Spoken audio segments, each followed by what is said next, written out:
의사로서 당뇨병에 대해서 강조드리는 것은 약간 따로 있습니다. 당뇨병은 당이 높아지는 병이 아닙니다. 중요한 것은 당뇨병은 혈관병이다.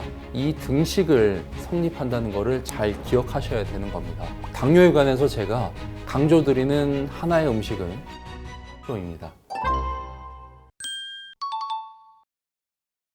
40대가 넘어가면서 우리는 안타깝게도 당뇨병에 더 걸리게 되는데요. 그런데 이때 문제가 하나 있습니다. 특히 중년 여성분들인데요. 생리 주기가 불규칙해지고 만경을 겪게 되기도 하는데요. 만경을 겪게 됐을 때 우리 몸의 에스트로겐, 여성 호르몬이 줄어들게 됩니다. 잠을 못 자고 몸이 쑤시고 얼굴이 화끈거린 것, 그것 외에도 혈관의 건강이 나빠질 수 있게 됩니다. 당뇨에도 큰 영향을 주게 되는데요. 당뇨를 막기 위해서는 특히 여성분들은 50대, 60대가 되면서 당뇨 그리고 혈당을 엄격하게 관리를 해야만 합니다. 의사로서 당뇨병에 대해서 강조드리는 것은 약간 따로 있습니다. 당뇨병은 당이 높아지는 병이 아닙니다. 당은 우리 몸에서 혈당이 500에서 600 이렇게 올라가지 않는 이상 별다른 증상도 일으키지 않고 그렇게 큰 위해를 가하지 않을 수도 있어요. 중요한 것은 당뇨병은 혈관병이다. 이 등식을 성립한다는 것을 잘 기억하셔야 되는 겁니다. 그 높은 혈당이 혈관을 직접 공격을 해서 혈관이 망가지기 때문에 위험한 병이에요. 늘 당뇨의 합병증을 주의하라고 많이 말씀을 드리잖아요. 당이 혈관을 공격하기 때문이에요. 그래서 우리 몸에 중요한 혈관들이 영향을 받게 되죠. 눈, 콩팥, 심장 이런 혈관들이 영향을 받게 되면 여러 가지 병이 생기게 됩니다. 당뇨 망막병증을 앓게 될 수가 있고요. 당뇨 신증, 콩팥 크기가 실제로 줄어들고 신장의 기능이 떨어지게 되는 그런 병이 생기게 되고요. 더 무서운 건 심근경색이나 뇌졸중, 이 모두 당뇨로 인해 혈관이 공격을 받아서 생기는 것이라는 겁니다. 그래서 늘 당뇨병 합병증을 꼭 체크하면서 관리하는 것이 중요합니다.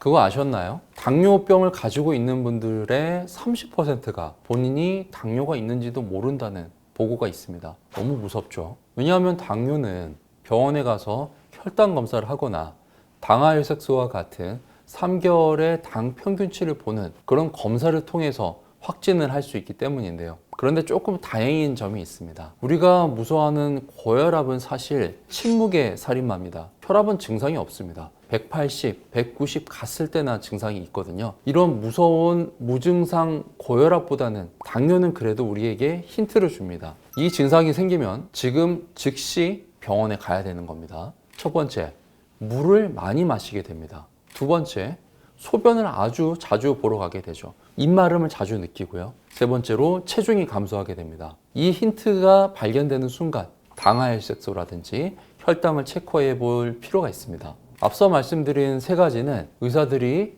절대적으로 강조드리는 거였다면 지금부터 말씀드리는 증상은 이런 증상이 계속 반복되면 내가 건강검진을 좀 받아봐야 될까? 이런 생각을 하셔야 되는 증상인데요.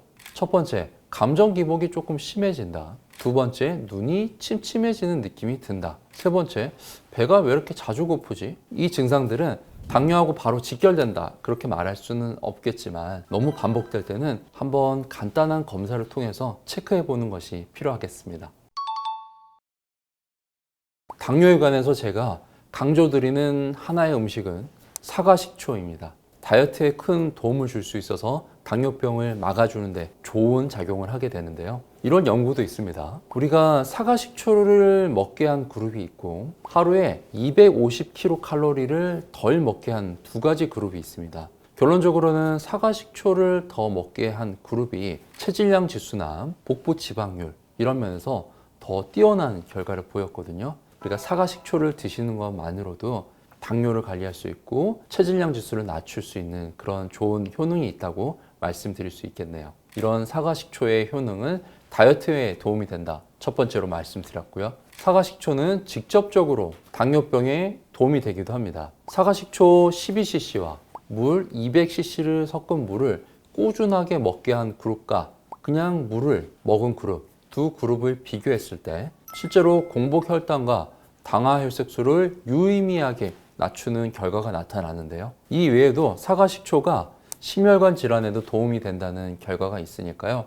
특히 당뇨가 있는 분들은 사과식초를 한번 꼭 시도해 보시길 바랍니다. 사과식초를 먹는 방법도 한번 설명드려 볼게요. 사과식초 15cc를 준비합니다. 그리고 물은 조금 개인별로 다를 수가 있어요. 앞서 말씀드린 연구에서는 200cc 물을 섞었잖아요. 그런데 약간 속이 안 좋거나 신맛이 너무 싫다는 분들은 500cc까지도 희석할 수 있습니다. 꾸준히 하루에 섭취하시면 되는데요. 단 주의점이 있습니다. 드시고 나서 속이 쓰리거나 산이 역류하는 분들이 있을 수가 있죠. 조금 더 희석을 해서 드신다거나 식후에 드시는 것을 추천드립니다. 또 한 가지 팁을 드리자면 가라앉은 초모를 같이 드셔야 되기 때문에 꼭 흔들어서 드시는 것을 추천드립니다.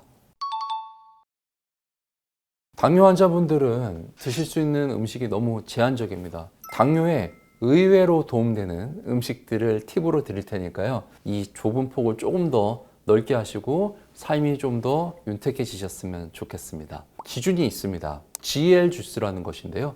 당 부하 지수고 GI 지수가 먹는 양을 계산하지 않고 한 당 지수였다면 GL 지수, 당 부하 지수는 한 번에 먹는 양까지 고려한 좀 더 현실적인 지수인데요. 이 GL 지수가 낮은 음식들 중에서 실용성이 있는 자주 먹을 수 있는 음식 위주로 제가 3가지 설명드려 보겠습니다. 첫 번째, 식이섬유가 많은 시리얼입니다. 절대 그냥 시리얼은 안 됩니다. 시리얼이 포도당 수액보다 더 GI 지수가 높다는 거였어요. 당 지수가 높다. 식이섬유가 많은 시리얼이 따로 있습니다. 그 시리얼의 연료는 밀기울이라는 건데요. 당뇨 환자분들도 드실 수 있는 그런 건강한 시리얼입니다. 두 번째 추천드리는 음식은 코티지 치즈입니다. 우유 200cc 안에 탄수화물이 심지어 8g이 들어있습니다. 바로 혈관으로 들어가기 좋게 액체 형태로 말이죠.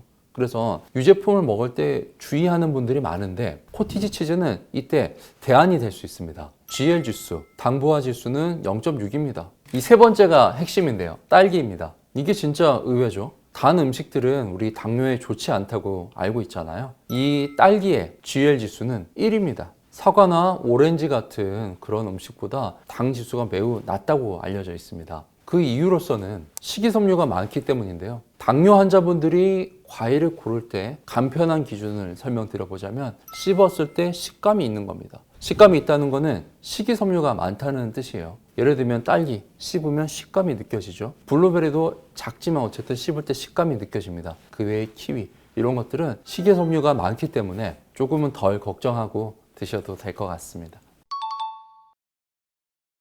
강조드리는 게 하나 있습니다. 이 운동하면 당뇨가 확 좋아집니다. 저는 이 말은 좀 어폐가 있고 맞지 않다고 생각해요. 더 중요한 거는 이 시간에 운동하면 당뇨가 확 좋아질 수 있습니다. 이 말이 맞습니다. 시간대가 중요할 수 있기 때문에 그러니까 언제든지 할 수 있는 운동, 식사하고 나서도 바로 할 수 있는 운동, 그런 운동을 위주로 오늘 설명을 드릴 거예요. 우선 식후 30분 정도에 하면 좋습니다. 음식물이 소화돼서 포도당으로 돼서 혈관으로 들어가는데 30분 정도가 걸립니다. 그러면 이 포도당이 들어왔을 때 바로 없애줄 수 있는 이 골든타임을 말씀드린 거고요. 너무 시간이 지나게 되면 이미 우리는 인슐린의 영향을 받아서 지방으로 저장이 되거나 이런 상태이기 때문에 관리하기가 힘들어집니다. 자, 30분 이내에 하면 안 될까요? 가능은 하지만 소화기관으로 혈액이 가는 것을 막아서 소화 기능을 떨어지게 할 수도 있습니다. 그리고 이때 강도는 저강도 운동이어야 합니다. 중등도 이상의 운동을 하게 되면 역시나 소화를 방해하기 때문인데요. 저강도 운동하면 우리가 생각할 수 있는 게 뭐죠? 걷기입니다. 하지만 밥 먹고 나서 걸을 수 있는 분들이 참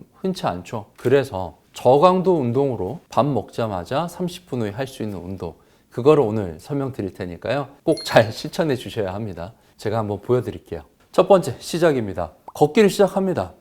그냥 일반적으로 걷는 걷기. 보폭을 점차 넓힙니다.